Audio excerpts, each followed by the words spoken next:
Hello दोस्तों, नमस्कार। मैं प्रमोद राव स्वागत करता हूं आप सभी का बहुजन लाइव चैनल पर। दोस्तों, 1 दिसंबर 1997 की वह दर्दनाक घटना जिसमें 58 दलितों की हत्या की गई। हत्या इतनी बेरहमी से की गई जिसमें 16 बच्चे तथा 27 औरतों की बेरहमी से दर्दनाक हत्या कर दी गई थी। औरतों की हत्या इतनी भयानक की गई थी कि जो औरतें पेट से थीं उनका पेट फाड़ करके, बच्चों को निकाल करके पेट से उनको पैरों से कुचल दिया गया था। उनके स्तनों को काट करके उनसे खिलवाड़ किया गया था। दोस्तों, यह घटना इतनी भयानक थी, इतनी दर्दनाक थी, घटना को बता पाने के लिए शब्द कम पड़ जाएंगे। दोस्तों, वीडियो शुरू करने से पहले अगर आप चैनल पर नए हैं तो चैनल को सब्सक्राइब कर लीजिए, वीडियो को लाइक कर दीजिए तथा बेल आइकन की घंटी को दबा दीजिए जिससे हमारे वीडियो की नोटिफिकेशन सबसे पहले आपको मिल सके। तो दोस्तों, चलिए वीडियो शुरू करते हैं। दोस्तों, बिहार के पटना, अरवल, भोजपुर, गया, जहानाबाद को उस समय यानी 90 के दशक में लाल इलाका कहा जाता था और जमींदारी प्रथा खत्म हो जाने के कारण जो जमीनें थीं उन जमीनों के लिए दलितों पिछड़ों का संघर्ष हमेशा सवर्णों से चलता रहता था। सवर्ण किसी भी कीमत पर जमीन छोड़ना नहीं चाहते थे, जिसकी लड़ाई भाकपा माले लड़ रही थी। इसलिए भाकपा माले और सवर्णों की निजी सेना यानी रणवीर सेना के बीच में हमेशा संघर्ष होता रहता था, जिसका खामियाजा लक्ष्मणपुर गांव को भुगतना पड़ा। लक्ष्मणपुर गांव के लोग बिल्कुल बेकसूर थे। उनको इस घटना के बारे में कुछ पता नहीं था कि उनके साथ क्या होने वाला है। दोस्तों, 1 दिसंबर 1997 की रात में सोन नदी पार करके सैकड़ों की संख्या में हथियारों से लैस बंदूकधारी लोग रात के 9 बजे गांव में प्रवेश कर जाते हैं और हर एक घरों में घुस करके ढूंढ करके हत्याएं करनी शुरू कर देते हैं और पूरे गांव में 58 लोगों की हत्या कर देते हैं। लोगों को भागने तक का मौका नहीं मिलता है।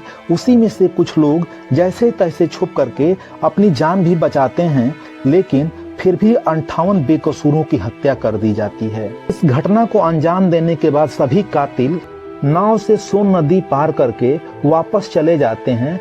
जो 3 नाविक नदी पार कराते हैं उन तीनों नाविकों की भी हत्या कर दी जाती है। यानी कि 58 लोगों की हत्या करने के बाद 3 लोगों की और हत्या की जाती है।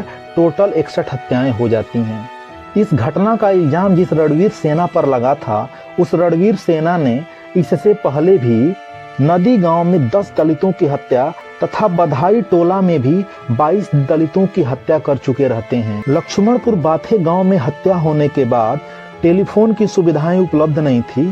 पुलिस सुबह में पहुंचती है जहां पूरा गांव लाशों से भरा रहता है, जिसकी सूचना देश और प्रदेश में जाती है। उस समय देश के प्रधानमंत्री अटल बिहारी वाजपेयी तथा देश के राष्ट्रपति KR नारायणन थे और बिहार की मुख्यमंत्री राबड़ी देवी होती हैं। और यह लोग सिर्फ निंदा के सिवाय कुछ नहीं करते हैं, क्योंकि यह मामला दलितों का था। बिहार की मुख्यमंत्री राबड़ी देवी 3 दिन बाद गांव का दौरा करने जाती हैं। उसके बाद मरे हुए सभी लोगों की चिताओं में आग लगाकर उनका अंतिम संस्कार किया जाता है और देश के प्रधानमंत्री अटल बिहारी वाजपेयी और राष्ट्रपति KR नारायणन इस घटना की निंदा करके अपने कार्यालय में आराम फरमाते हैं और मरे हुए लोगों के परिवार वालों को वादा किया जाता है कि नौकरी दी जाएगी और मुआवजा दिया जाएगा, जो 97 के बाद आज तक नहीं दिया गया।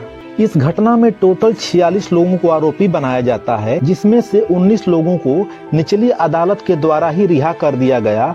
एक व्यक्ति सरकारी गवाह बन जाता है तथा 16 दोषियों को अप्रैल 2010 में फांसी की सजा सुनाई जाती है और 10 दोषियों की उम्र कैद की सजा होती है। और यह फैसला सुनाते हुए विजय प्रकाश मिश्र ने कहा था कि समाज के चरित्र के ऊपर यह घटना एक धब्बा है।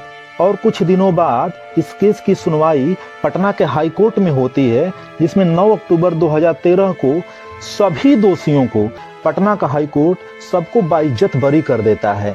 जब पटना हाई कोर्ट का निर्णय आया तो उस निर्णय के बाद लोगों ने यह भी इल्जाम लगाना शुरू कर दिया, वकील भी भूमिहार, जज भी भूमिहार और अपराधी भी भूमिहार हैं, इस वजह से उनको सजा नहीं मिली है। कानून सवर्णों को इतना खुलेआम नंगा नाच करने की छूट क्यों देता है? संवैधानिक पद पर बैठे हुए लोग सवर्णों को इतना छूट क्यों देते हैं? क्या उनके अंदर मानवता नहीं है? जो इतने बेरहमी से किए गए हत्या पे भी एक व्यक्ति को भी सजा नहीं हो पाती है, आखिर न्याय कहाँ है? दोस्तों, आप लोग कमेंट करके बताइएगा कि क्या इस घटना के बारे में आप लोग जानते थे और इस घटना को जानने के बाद आपका क्या विचार है। तो दोस्तों, वीडियो देखने के लिए आप सभी का बहुत बहुत धन्यवाद।